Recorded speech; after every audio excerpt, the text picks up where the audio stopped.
প্রিয় বন্ধুরা, বিজ্ঞানীরা প্রমাণ করেছেন হজরত মুসা আলাইহিসসালাম সাগরকে দুই ভাগে বিভক্ত করেছিলেন এবং সেই সাগরের মধ্যে বিজ্ঞানীরা এমন সব জিনিস খুঁজে পেয়েছেন তাতে তারা বিস্ময়ে হতবাক হয়ে গেছে।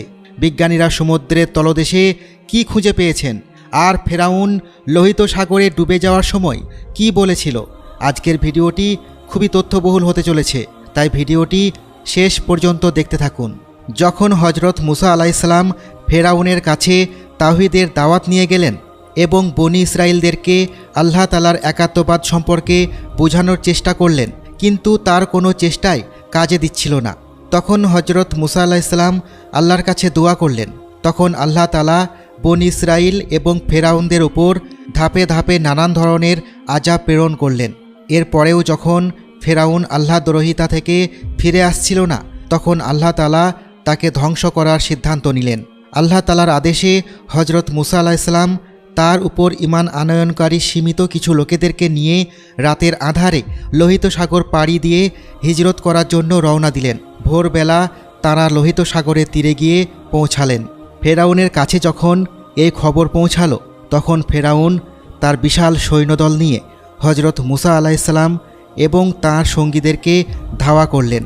বনি ইসরায়েলের দুর্বল ঈমানদারেরা অধৈর্য এবং উত্তেজিত হয়ে ওঠে এবং ইউশা বিন নুন চিৎকার করে হজরত মুসা আলাইহিসসালামের উদ্দেশ্যে বলতে থাকে, হে মুসা, আমাদের পিছনে রয়েছে ফেরাউন ও তার সৈন্যবাহিনী, যারা আমাদেরকে পাকড়াও করার জন্য ধাওয়া করছে, আর আমাদের সামনে রয়েছে বিশাল লোহিত সাগরের বাধা। আমরা তো ধরা পড়ে যাব। আজকে আমাদের মৃত্যু কেউ ঠেকাতে পারবে না। হজরত মুসা আলাইহিসসালাম তখন তাদের উদ্দেশ্যে বললেন, আমি আমার রব আল্লাহর পক্ষ হতে নির্দেশের অপেক্ষায় আছি। হজরত মুসা আলাইহিসসালামের এই কথায় তাদের অনেকের মনে আশার সঞ্চার হলো, কিন্তু মানুষেরা ফলাফলের জন্য বরাবরই প্রচণ্ড অধৈর্য হয়ে থাকে। তাদের মধ্যে বেশিরভাগ মনে মনে ভাবতে থাকে তারা পিছনে ফিরে যাবে এবং ফেরাউনের কাছে আত্মসমর্পণ করবে ও তার আনুগত্য স্বীকার করে নেবে। আর সেই মুহূর্তেই আল্লাহ তাআলা হজরত মুসা আলাইহিসসালামের কাছে ওহী প্রেরণ করলেন, হে মুসা, তুমি তোমার হাতের লাঠি দ্বারা লোহিত সাগরের পানির উপরে আঘাত করো। হজরত মুসা আলাইহিসসালাম অনতিলম্বে আল্লাহ তাআলার নির্দেশ পালন করলেন। সঙ্গে সঙ্গে লোহিত সাগরের মাঝখান থেকে পানি পাহাড়ের মতো উঁচু হয়ে দুই দিকে সরে গেল এবং লোহিত সাগরের মাঝখানে বনি ইসরায়েলের 12টি গোত্রের জন্য 12টি রাস্তা তৈরি হলো। বর্তমানে বিজ্ঞান প্রমাণ করেছে যে কিভাবে সাগরের মধ্যে প্রচণ্ড ঘূর্ণিঝড়, হারিকেন এবং প্রবল ঝড়ো বাতাস কিভাবে সমুদ্রের পানিকে পাহাড়ের মতো উঁচু করে। কখনো কখনো এই প্রবল ঝড়ো বাতাস এতটাই শক্তিশালী হতে পারে যে সাগরের পানিকে দুই দিকে বিভক্ত করে তার মাঝখানে সাগরের তলদেশ প্রকাশিত হয়ে যেতে পারে, যা সাগরের মাঝখানে রাস্তার মতো দেখা যায়। এবং কোরআনেই ঠিক এইরকমই বর্ণনা রয়েছে, যেখানে প্রচণ্ড বাতাস বয়ে যায় এবং সেখানে বজ্রপাত হয় এবং সমুদ্রের পানি বিশাল ঢেউয়ের ন্যায় দুই দিকে সরে গিয়ে সাগরের মাঝখানে পথ তৈরি করে দেয়। বিজ্ঞানীরা লোহিত সাগরের তলদেশের মাটিতে একটি স্বতন্ত্র ভূসংস্থান এবং একটি স্থল সেতুও আবিষ্কার করেছেন।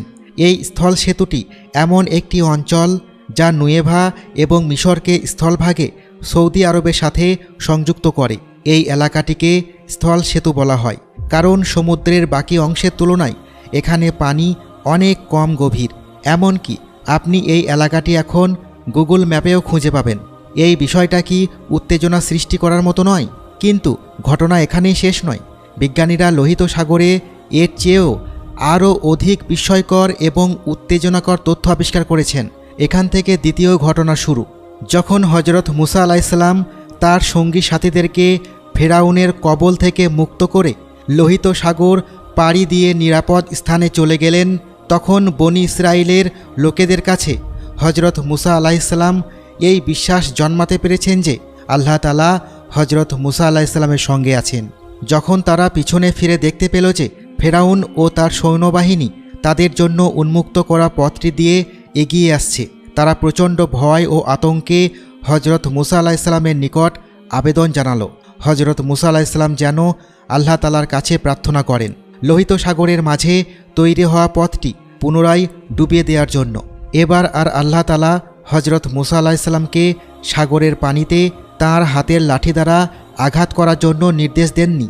এবার হজরত মুসা আলাইহিসসালাম আল্লাহ তালার কাছে দোয়া করার সঙ্গে সঙ্গে আল্লাহ তালার সাহায্য এসে গিয়েছিল। এদিকে ফেরাউন ও তার সৈন্যবাহিনী বিস্ময়ের সাথে দেখতে লাগল কিভাবে কিছুক্ষণ পূর্বে লোহিত সাগরের মাঝে একটি রাস্তা তৈরি হলো।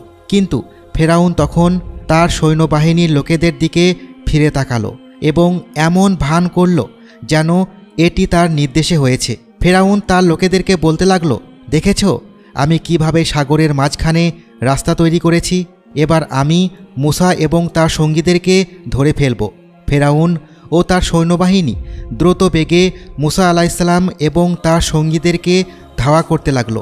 যখন তারা লোহিত সাগরের মাঝখান দিয়ে তৈরি হওয়া পথের মাঝামাঝি পৌঁছালো, তখন আল্লাহর আদেশে রাস্তাটি পুনরায় সাগরের মাঝে মিলিত হয়ে গেল এবং ফেরাউন ও তার সৈন্যবাহিনী লোহিত সাগরে ডুবে মারা গেল। ফেরাউন যখন সাগরে হাবুডুবু খাওয়া অবস্থায় বুঝতে পারল তার সময় শেষ হয়ে এসেছে, তখন সে চিৎকার করে বলতে লাগলো, মুসা আলাইহিসসালাম এবং বনি ইসরাইলেরা যেই আল্লাহর উপর ঈমান এনেছে, আমিও সেই আল্লাহর উপর ঈমান আনলাম এবং আমি তাদের মতো একজন আত্মসমর্পণকারী মুসলিম। কিন্তু আল্লাহ তাআলা তার সেই সাক্ষ্য গ্রহণ করলেন না। আল্লাহ তাআলা ফেরাউনকে বললেন, এখন তুমি ঈমান আনছো, অথচ ইতিপূর্বে তুমি ছিলে অহংকারী এবং সত্য প্রত্যাখ্যানকারী। এভাবেই লোহিত সাগরে ফেরাউন ও তার সৈন্যবাহিনী ডুবে মারা গেল। এখন তার সেনাবাহিনী, গাড়ি এবং ঘোড়া যা ছিল সব ভূতাত্ত্বিকরা লোহিত সাগরের তলদেশে খুঁজে পেয়েছেন। বড় বড় গাড়ির চাকার মতো বিশাল আকৃতির অবয়ব খুঁজে পেয়েছেন, যার উপর প্রবাল, ছত্রাক এবং অন্যান্য ময়লা আবর্জনায় স্তর জমে আছে। এগুলো কোথা থেকে এসেছে? প্রত্নতাত্ত্বিক গবেষণায় জানা যায় এগুলো মুসা আলাইহিসসালামের সময় যে ফেরাউন ছিল তার সময়কার জিনিসপত্র। খ্রিস্টান এবং ইহুদিদের প্রভাবশালী নামিদামি গবেষক এবং পণ্ডিতদের দ্বারাও এ সকল ঘটনা সত্যায়িত করা হয়েছে। তবে অবশ্যই সন্দেহাতীতভাবে কোরআনে বর্ণিত বর্ণনাই এই ঘটনার সবচেয়ে বড় প্রমাণ।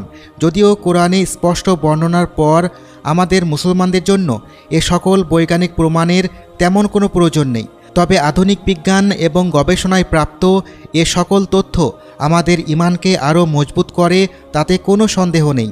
আমাদের উচিত একজন মুসলিম হিসেবে গর্ববোধ করা। আলহামদুলিল্লাহ।